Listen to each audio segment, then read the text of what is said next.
Sanderson revealed breaches of parole conditions at the time. Susie Stonestone speaks for the Burns family, which lost 6 members. It's not perfect recommendations, but it's practical. At the end of the day, I think there's comfort in this inquest and the recommendations that are going to be implemented. The inquest was also told that inmates who receive psychiatric care in federal prisons are released with a week's worth of medication and then left to find their own doctor. Sanderson had been taking medications for ADHD while in prison. There were also recommendations for the Royal Canadian Mounted Police for more engagement with parole officers, more officers in some locations, and better communications with First Nations leaders. Rhonda Blackmore is the commanding officer for the RCMP in Saskatchewan. I think because there is a lot of positivity that comes out of those recommendations, that we will work very hard to address those recommendations and do what we can to implement.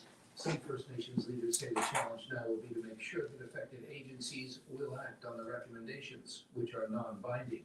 Some of those leaders have also called for a national inquiry into the killings. For National Native News, I'm Dan Karpachuk. And I'm Antonia Gonzalez.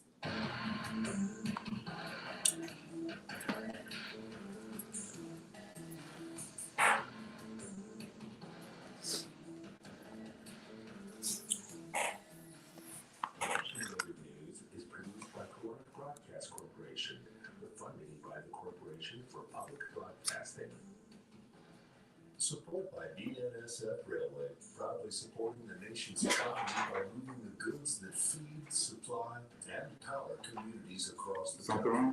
More at bnsf.com/travel relations.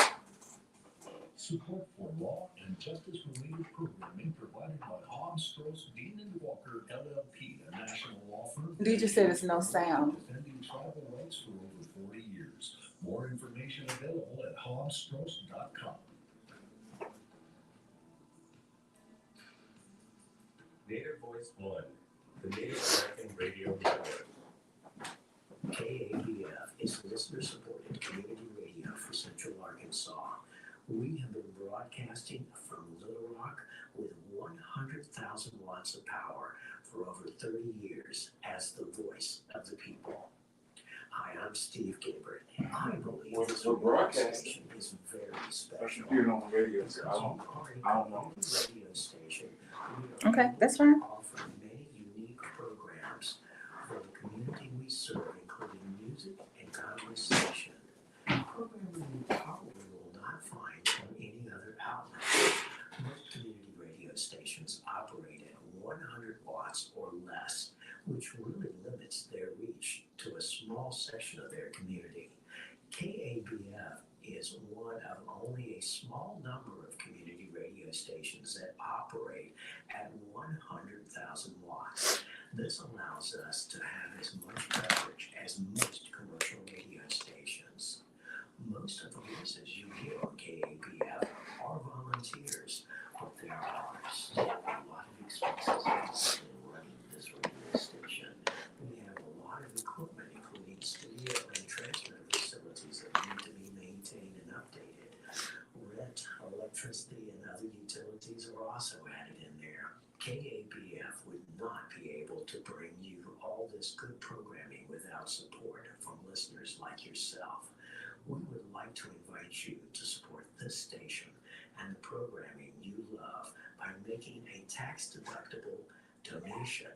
Simply go to www.kabf.org. Then scroll down to the support links on the right. You can either make a one-time donation or be a monthly supporter. This is an easy and secure way to support this station. The other way is to call 501-433-0088. We would love to talk to you and take your pledge. We are all volunteer DJs here on listener-supported KABF 88.3. We do this because we love what this station has to offer Arkansas. If you feel the same, please go to www.kabf.org or call right now to make your pledge. And thank you for your support.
Good morning, good morning, good morning. I hope everybody's having a great Thursday morning so far. Hey, you heard the music, so you know what time it is. It's time for the workplace here on KABF 88.3 FM.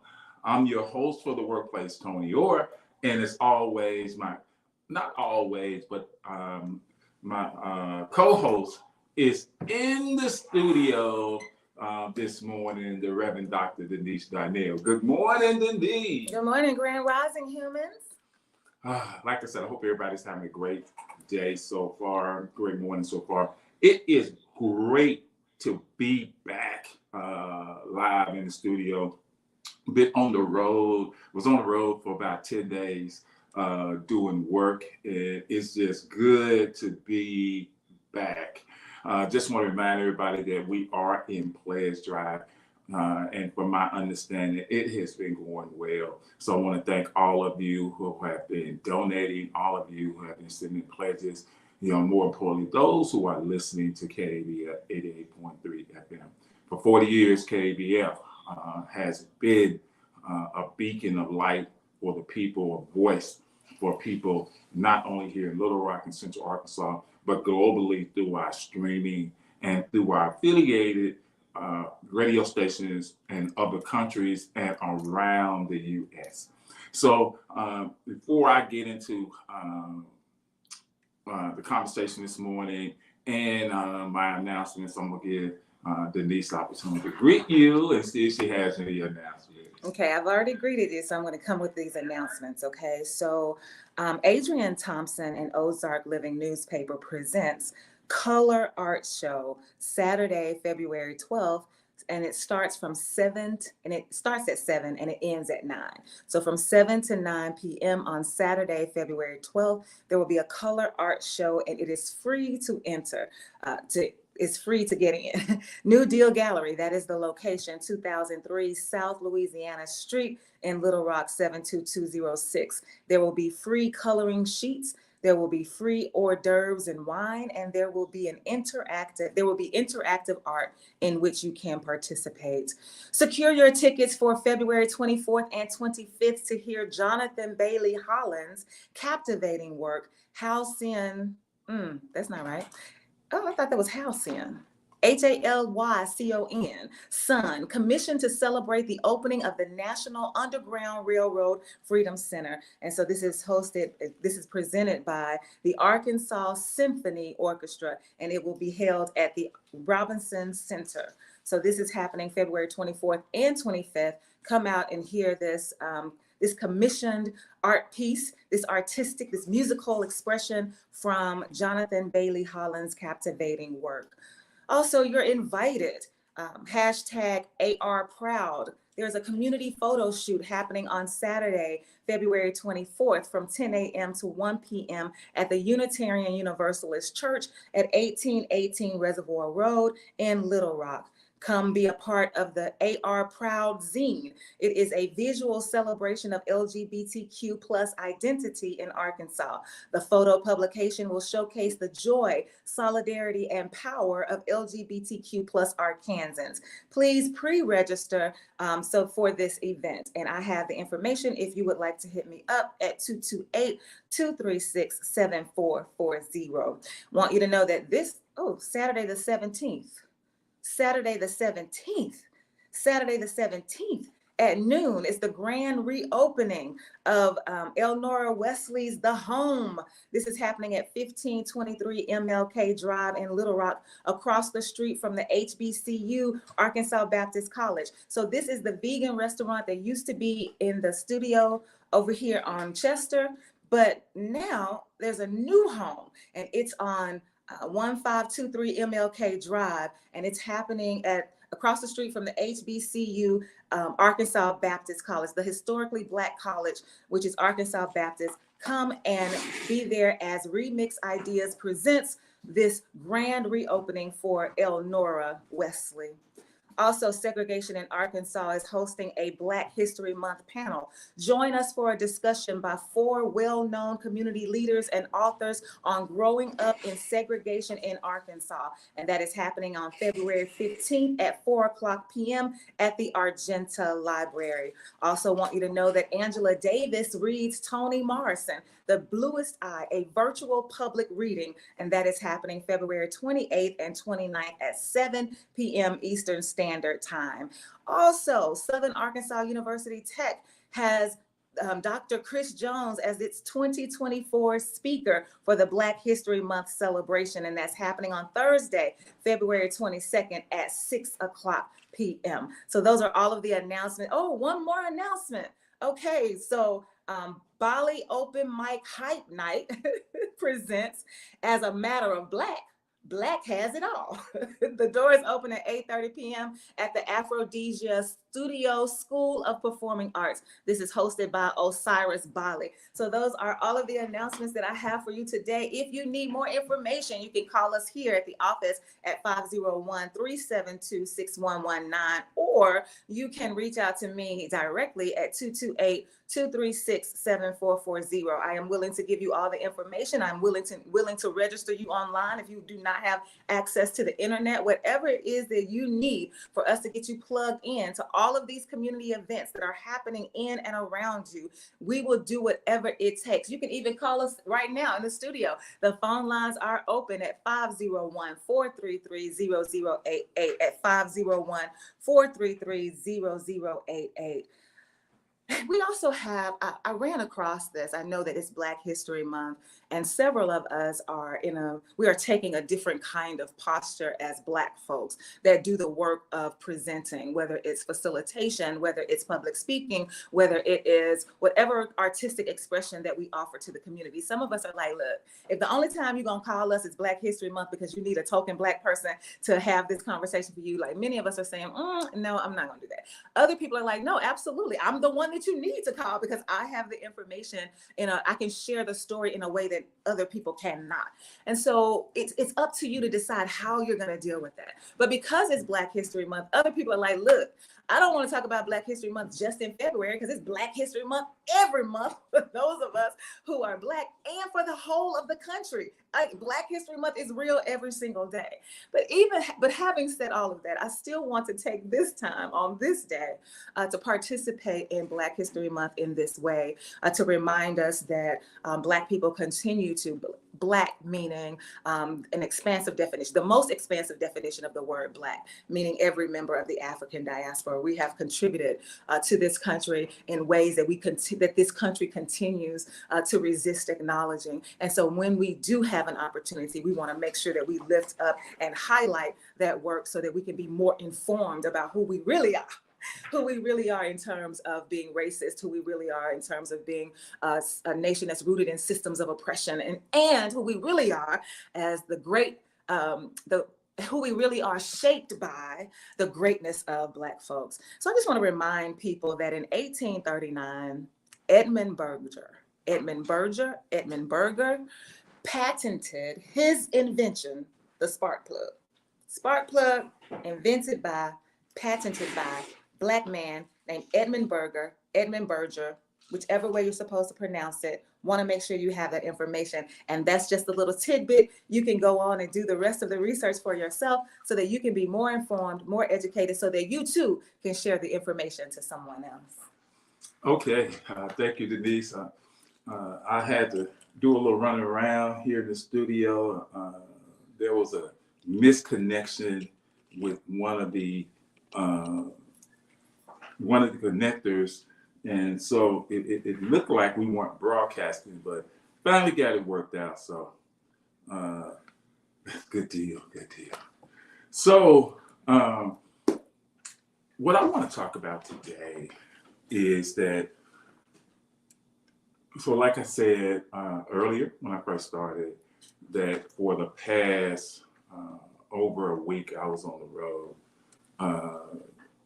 going to my offices, and going to my office in Houston and Baton Rouge and Lake Charles, and ended up in New Orleans last Saturday for training Then I had to go to Mississippi for international training on Sunday and Monday. And in one of the workshops, and I'll be honest with you, I'm not a workshop person.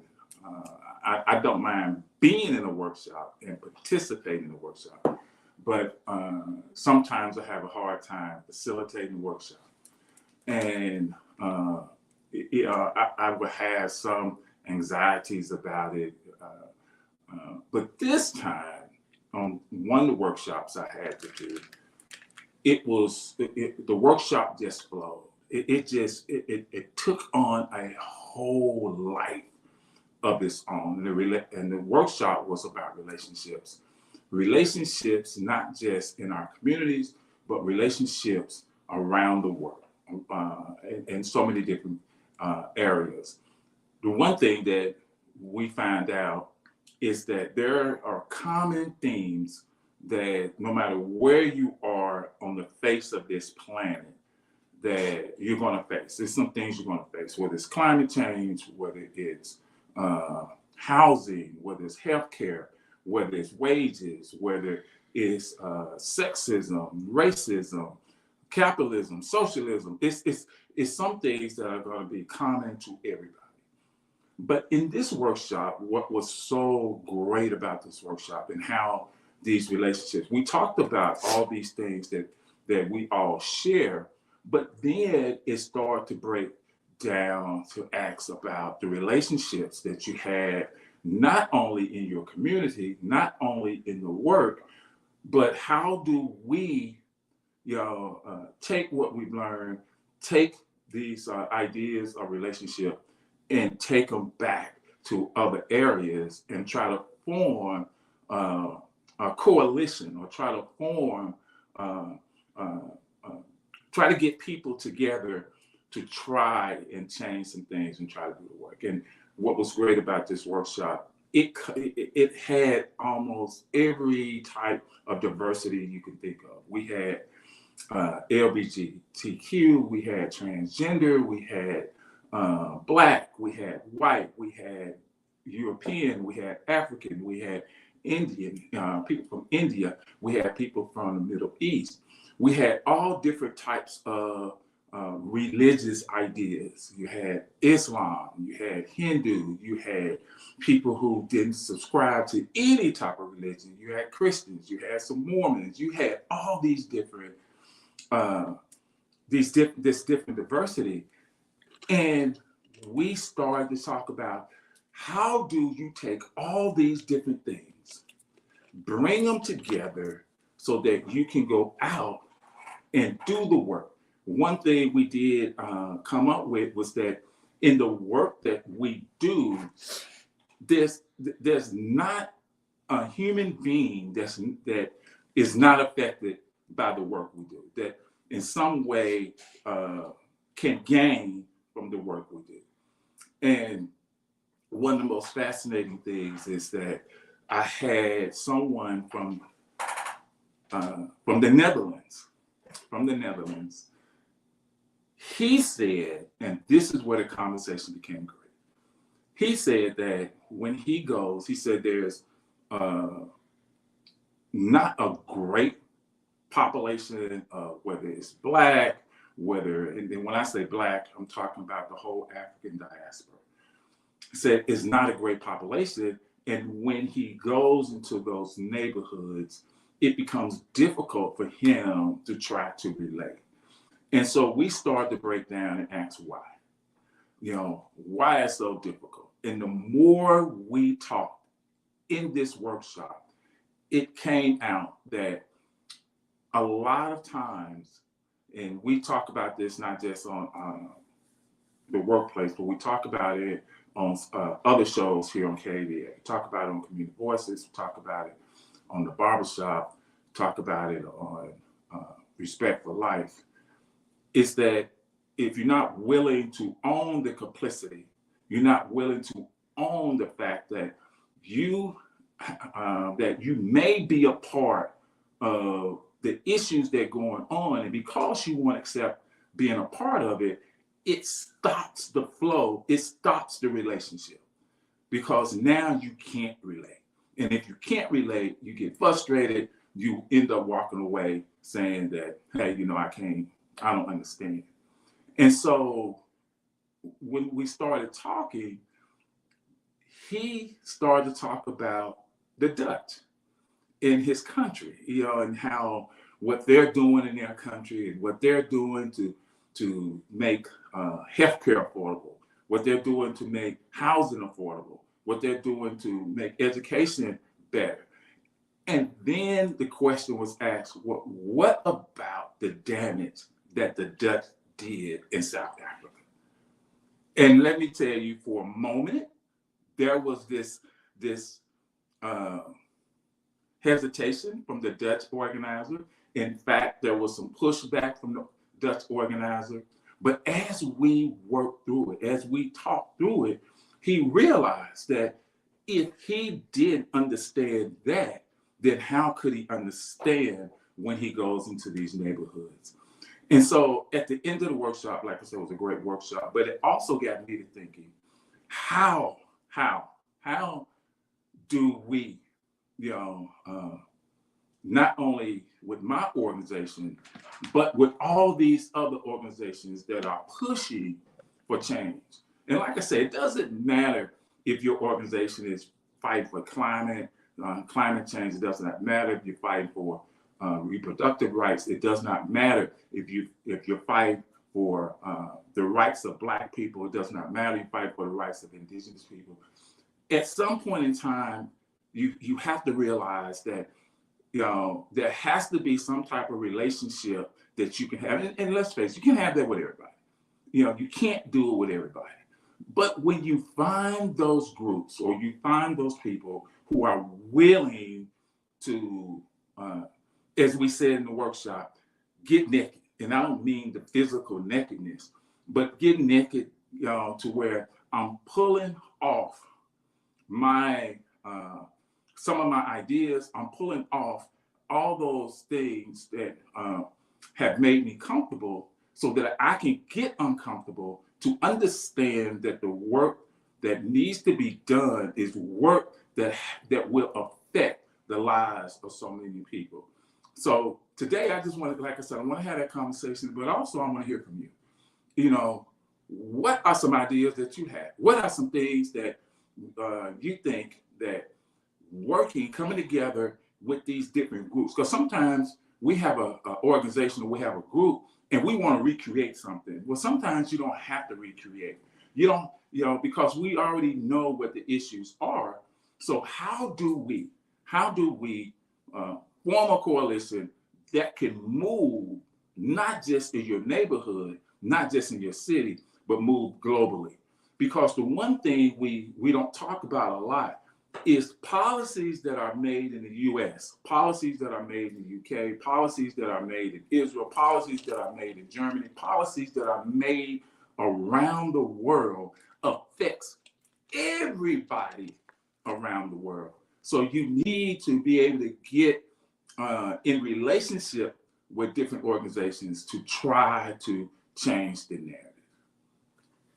I have a couple of announcements that I forgot, and then I'll respond to you, Toney. Remember that Domino's in the Park at the museum is not happening on tomorrow night. Domino's in the Park in the museum is canceled on tomorrow night. And that doesn't have anything to do with this. These are two separate things, but there is an event happening at the Busker right here on 1304 South Main Street. It is Philly Moo's 40th birthday party, and it starts at 8:00 p.m. There'll be trap jazz giants, and this is featuring CeCe Mercer's husband, Q. Yes, he'll be on the keyboards. So Philly Moo's 40th birthday party is happening at the Busker on Main Street on this Friday, tomorrow at 8:00 p.m. And Domino's in the Park at the museum is canceled. If we're gonna get naked in this conversation and be real and authentic and transparent and vulnerable about this work that we say we do as organizers, whatever kind of organizer you are, whether you are a labor union organizer or a community organizer or an artistic organizer, whatever kind of organizing you say that you are doing. I think one of the questions also has to be, are you the best person to be in the role of organizer? Because if you have not taken the time to do the work, to understand the impact of what you are doing, to understand how what you are doing affects everybody that you approach about your work, if you have not taken the time to connect the dots of if you have not taken the time to recognize and realize and own the fact that there is a system of oppression and domination and power, if you have not been willing to have those conversations, then perhaps you shouldn't be this organizer. And there are other people who are in that posture, other people who have done the work, other people who are better versed, other people who do have the information that can make it, do have the information and the skill and the ability to make the conversation relevant to every person that they interact with, so that they can let them know this is what we are trying to do in your area, in your community. And so it is important for us to have that conversation too, because many of us are occupying spaces that we don't belong in. And you really need to let go of it. You need to say, you need to be able to be honest with yourself and say, it's time for me to go. Calling you on there. Good morning. I have a question. I know they found the mother guilty the other day for the shooting at the school. I do believe she is responsible for some of that. I'm not saying all of it, but we are responsible for our children. She purchased that gun for Christmas for him. But my question, what are they gonna do about the game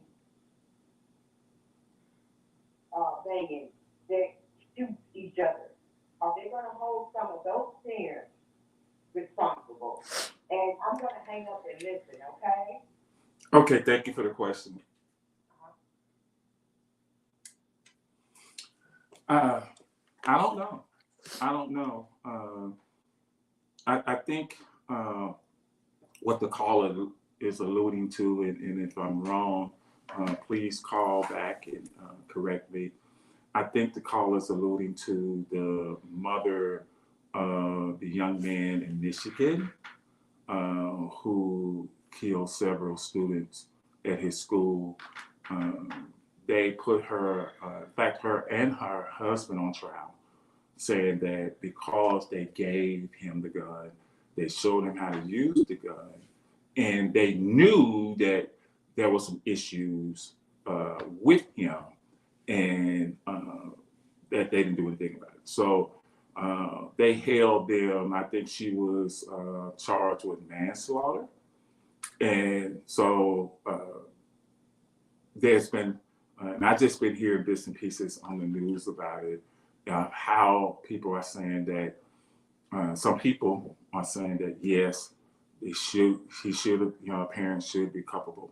The parents should be held accountable for their actions in this shooting. And I don't know, I know the mother of the 6-year-old who brought the gun to school and shot a teacher. I know that she was also charged. But the question becomes, because this country will not address its gun issues, because it wouldn't, it's a pushback with trying to come up with constructive gun laws to protect people. Because of that fact, then it's this idea that, especially with children, that or young adults, that when this happened, we have to charge the parents. It's their responsibility to make sure that these youth aren't armed, or in some cases are armed and dangerous. But I believe that you're using parents as a scapegoat. In some cases, I do understand somebody has to be accountable, but the real accountability goes back to the powers that be, because they refuse to come up with gun control laws. They stand behind that Second Amendment, and they come up with policies of stand your ground. They make it so easy for people to have weapons. So I think the accountability starts with the legislators and the people who push this Second Amendment idea. I want to make sure that everyone is up to speed. We're talking about Jennifer Crumbley out of Michigan, the state, in Oxford, Michigan, who was found guilty on all 4 charges of involuntary manslaughter. And she's facing up to 15 years in prison. Her sentencing is not scheduled until April the 9th. And then it'll be in March of, March of next year, I guess. No, March next month, a couple of months from now. It'll be March before her husband goes on trial, James Crumbley, for the same charges of involuntary manslaughter in the case of the teenager who killed 4 students at an Oxford, Michigan high school back in 2021. So that's the case that we're talking about, and just in case you want to follow it for yourselves online. I think that it's also important, again, for those who are having the conversation, making the decisions, sitting in positions of power. Here we are again saying that if you are not willing to address the real issues, the foundational issues that bring us to this point, then it's ludicrous for you to say, oh, but we're really looking for a solution. And when you think about the resistance to sensible gun reform, when you think about the resistance is rooted in a misunderstanding of a false narrative around the Second Amendment, which is rooted in racism. And so we're not willing to have that conversation, then yes, we are going to continue to look for these band-aids, look for these distractions, look for these scapegoats, look for all of this other stuff so that we will not address so that the root cause of the situation never gets handled, because we're not willing to talk about what's really going on in this country and around the world. Yes, and you know what, Denise, you said something before the caller about if you don't understand the work, if you don't understand what all the dots that are connected, all the things that are connected, that maybe this is not the work for you. And in this workshop that I've been talking about, that was one of the things that towards the end of the workshop, the question was asked, especially coming out of what the Dutch organizer was saying, but also what the German organizer was saying. She said something, and it was so fascinating. For those of you who don't know, and I said this some time ago on the show, that in Germany, if you want to be a citizen of Germany, if you're going to be a national citizen of Germany, one of the things you have to do, you have to own the atrocities and of what you did, what the country of Germany did when it came to Jewish people, the Holocaust, and the concentration. You have to own that. You have to say that. You have to own it and then work towards alleviating those things. And so towards the end of the workshop, the question was asked, and was asked of all of us. Is this the work that you want to do? Is this the work you think you can do? And are you willing to put in the work to not only understand all the complexities that come into this work, whether, like I said, whether it's sexism, whether it's racism, whether it's socialism, whether it's caste, are you willing to go in, do the work, so that now as you meet people and as you form these relationships with people in your community, your neighborhood, around the world, that you have a sense of not only the history that brought them to where you are with them, but the systems that are working. And you have to understand that, because if you're going to organize, and you're going to organize in a way to change, you have to understand all these things. And there were some organizers, especially some new organizers, who have just been organizing for a year or less. There were a couple of them who you could see, and they admitted that they didn't know if this was for them, because they were so used to being in what I call a bubble. They were used to being organizing certain groups of people in certain, whether it's tenant rights or labor rights, but they're so used to organizing these certain groups of people who may not have had the issues that other people had.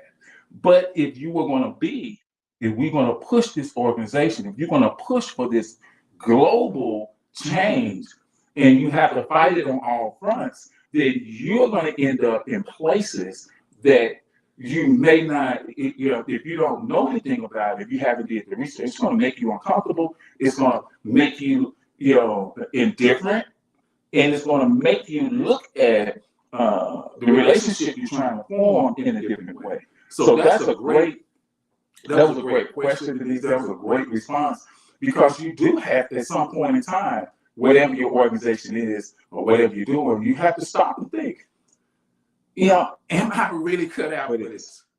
Am I really that person? Am I really this person that's going that can do this? It's one thing to say I want to see change. It's one thing to say that I want to change the narrative, but it's another thing to be that change. And to be that change, you have to put the work in to understand the whole dynamic of what's going on, not only in your neighborhood, in your community, but in the world. And so going back to your comment when you said that we have to understand that the policies that are made in Europe, and you named the United States, and you named these other places, that it affects everybody in the whole world. And so when you're looking at, you call it the powers that be, the same thing has to happen, not just with the organizer saying, am I the one who needs to make this decision, but with the organization itself. Because some of these organizations that claim to be community organizations, the organization itself is hypocritical, because you're not doing the work. You don't have the policies in place. You're not treating your own organizers the way that they deserve, because you yourself are complicit in the systems of domination, power, everybody needs to ask the question. And so that brings me to Deidre's comment that says our problem is anti-Black. She said I'm echoing. She said there's an echo. I don't know. Maybe I don't need this. Our problem is anti-Black agendas that go unsaid. The problem for white people is their fragility and unwillingness to sit in discomfort.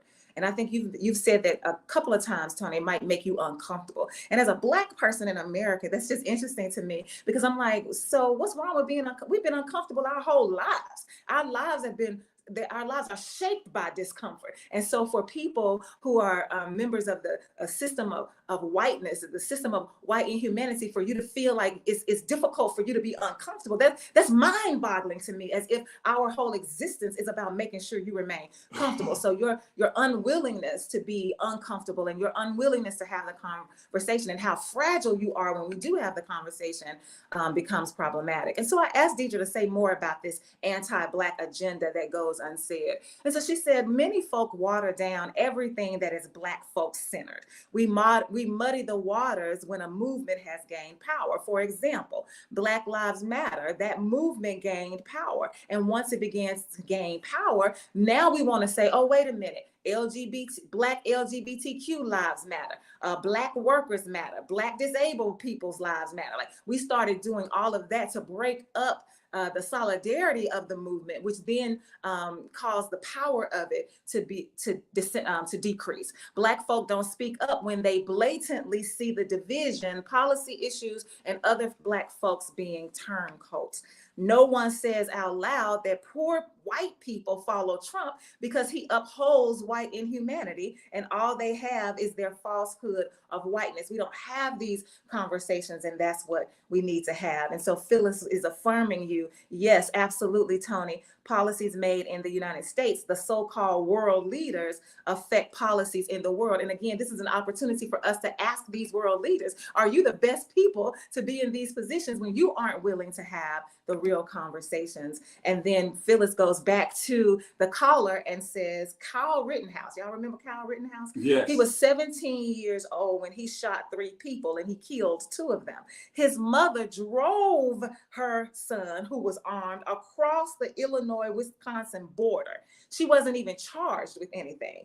Kyle's mother wasn't charged, and then Kyle was acquitted. So we do have to ask the question about why this particular mother. Why did you charge Jennifer and James Crumbly and you didn't charge Kyle Rittenhouse's mother? And why did you acquit Kyle Rittenhouse, the one who actually shot the people, but you found the mother who, the parents who bought the gun, you found them guilty? So this is a really nuanced conversation that absolutely deserves to be had. And then the caller also asked, what about those children who are gangbanging? So bringing in this false narrative of Black on Black crime. And again, in order for us to have that conversation, we got to connect the dots to racism, not just racism, but internalized racism. If you have been taught all of your life that you are nothing, and you look at somebody else that's a reflection of you, then you assume that they're nothing either. So what is it to me to shoot you? What is it to me to take your life? It means nothing. We got to have real conversations about what these systems do to us and how they affect our children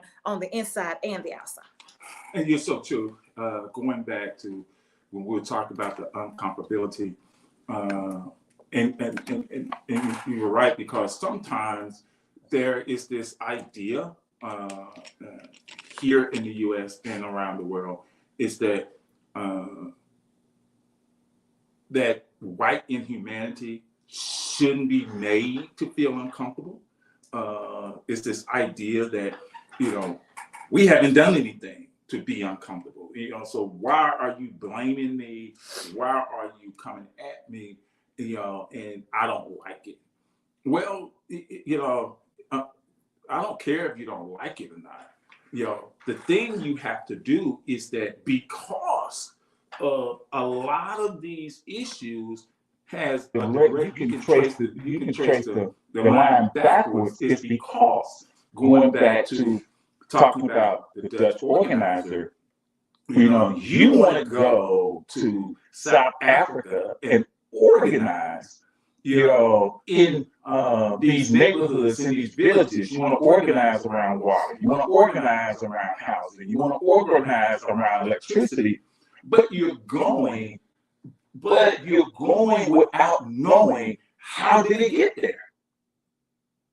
And that you and your ancestors are a part of how it got there. And you want to go and change it, but in order to change it, you have to understand how it got there. And you also have to understand, hey, I'm a part of that.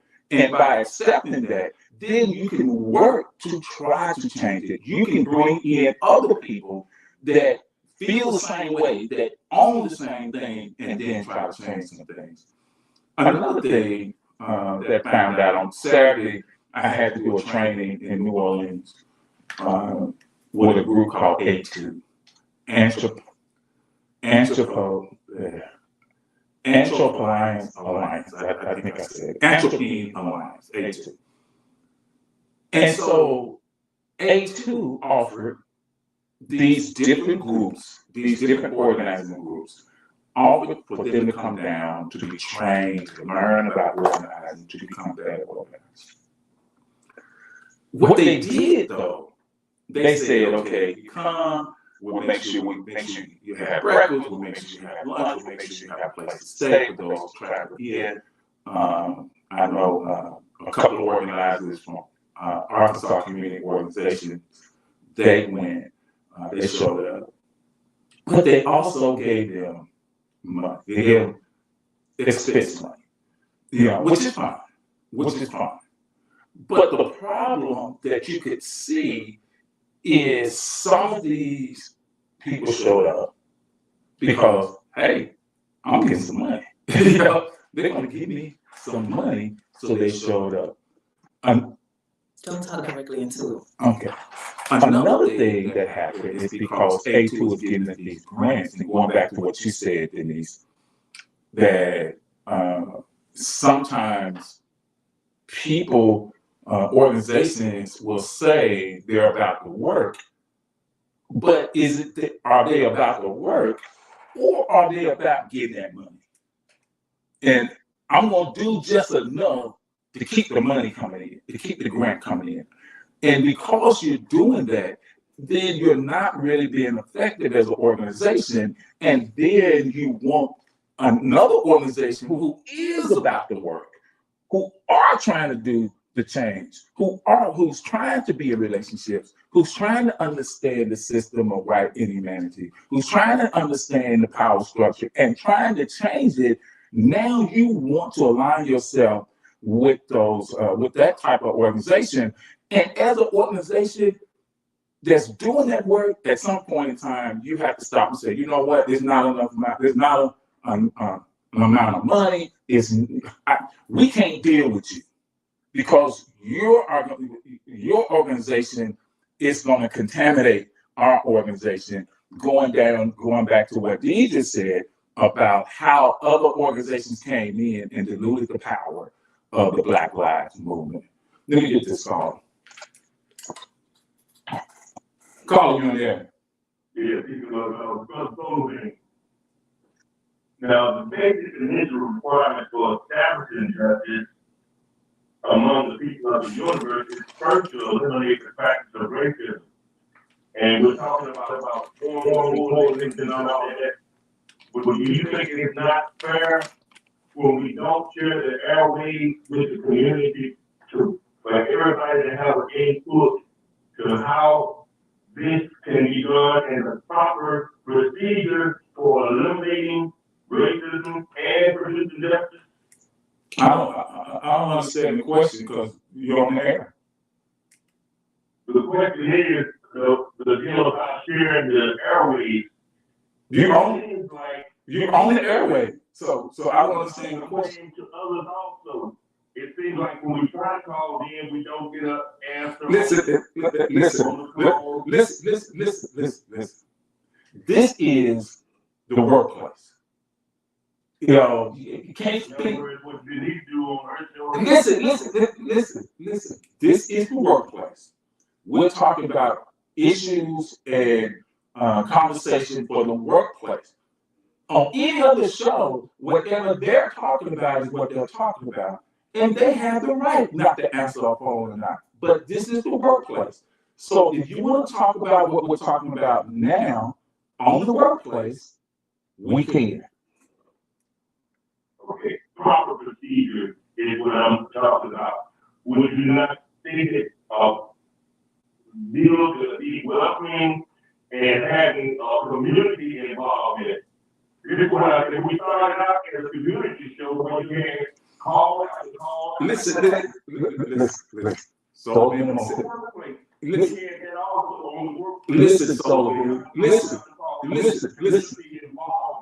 I'm going to say it again. This is the workplace. Do you have a question? Okay. Do you have a question about the shooting, the Miss Crumley who got sentenced for manslaughter? Do you have a question? And this being a pivot point of organizing on your show to get things done. Okay. And I'm asking, do you think it'd be fair to share the airways with the rest of the community? I'm sharing the airways with the rest of the community on my show. You can't talk about another show. You can't bring in another show because. So let me say this, and I'm gonna say it again. I can't speak about another host and how they conduct their show. That's not how it works. If you want to call in to a show and that host doesn't answer the phone, you can't get mad or upset about that because you don't get your say. If you want to call in on my show, I'm gonna answer the phone. You know, and if you want to talk about the topic, you want to join the conversation, you are free to do that. But I'm not going to let you come in and talk about it on the show. Well, Deidre has this to say to you, Tom, that you're talking about the freedom that the host has. She said there is a button around there that disconnects people on the line. So just reminding you that there is a button around there that disconnects people on the line. Yes. You're right. Going back to what I was saying, as organized, and that's why the workshop was only supposed to be a 2-hour workshop. It ended up being a 4-hour workshop. We canceled the next workshop because that workshop was just really eye-opening to a lot of people and one of the things that I was saying before a phone call is that you have to, as an organization, whatever it is that you're doing, whatever you're pushing, whatever the agenda you're trying to accomplish, whatever you're trying to change, as an organization, it comes, if you are the leader of that organization or you are involved in some way, at the top, you have to stop and say, you can't have a relationship with everybody. Even though we were talking about relationships, but you can't have a relationship with everybody because that relationship may pull away from what you're trying to do. It may pull away and it may contaminate what you're trying to do. So you have to be careful. And that's why the workshop was so important, because it gave organizers the opportunity not only to face their own biases, to face their own complicity, but it also gave them an opportunity to question themselves and what they were doing. Got a couple more minutes left in the show. I just want to remind us that if we are going to have if we're going to realize, if we are going to manifest a world that is more just and more peaceful and more inclusive, we are going to have to learn how to live and love differently. And in order for us to live and love differently, we have to be willing to engage people that don't look like us, don't think like us, don't live like us, haven't been educated like us. We have to be able to cross those divides, whatever the divide is. We have to be willing to cross them in order to engage in an authentic relationship, in order to nurture those relationships so that we can hear the stories of each other, because that is what's going to shape our understanding of what's happening in the world and how it impacts people. And that better positions us to do the work. And so we've got to be willing to be in relationship with everybody if we say that we're going to change this world. Yes. Excuse me. One of the things that happened during this training is one of the organizers from the Middle East, when he's a Muslim, and when it came time for his prayer time, and he asked to be excused. He said, "It's my prayer time." He asked to be excused, and we were like, "No, you don't have to be excused. We will join you in prayer. We will join you. You don't have to go and be so that." We said, now, if you want to go into your and do it on your own. He said, but we don't want you to feel like you have to, because if we're going to talk about relationships and we're going to be in relationship, then we have to also understand all the, I think you said, the nuances of the relationship. And if to understand better, to be better, to organize better, then you have to be able to say, let me join you and be a part of you so that we can better understand you. And I thought that was a great moment. Hey, it's time to go. Once again, don't forget it's Players Drive. I'm glad to be back in the office, back in Little Rock, back on the air.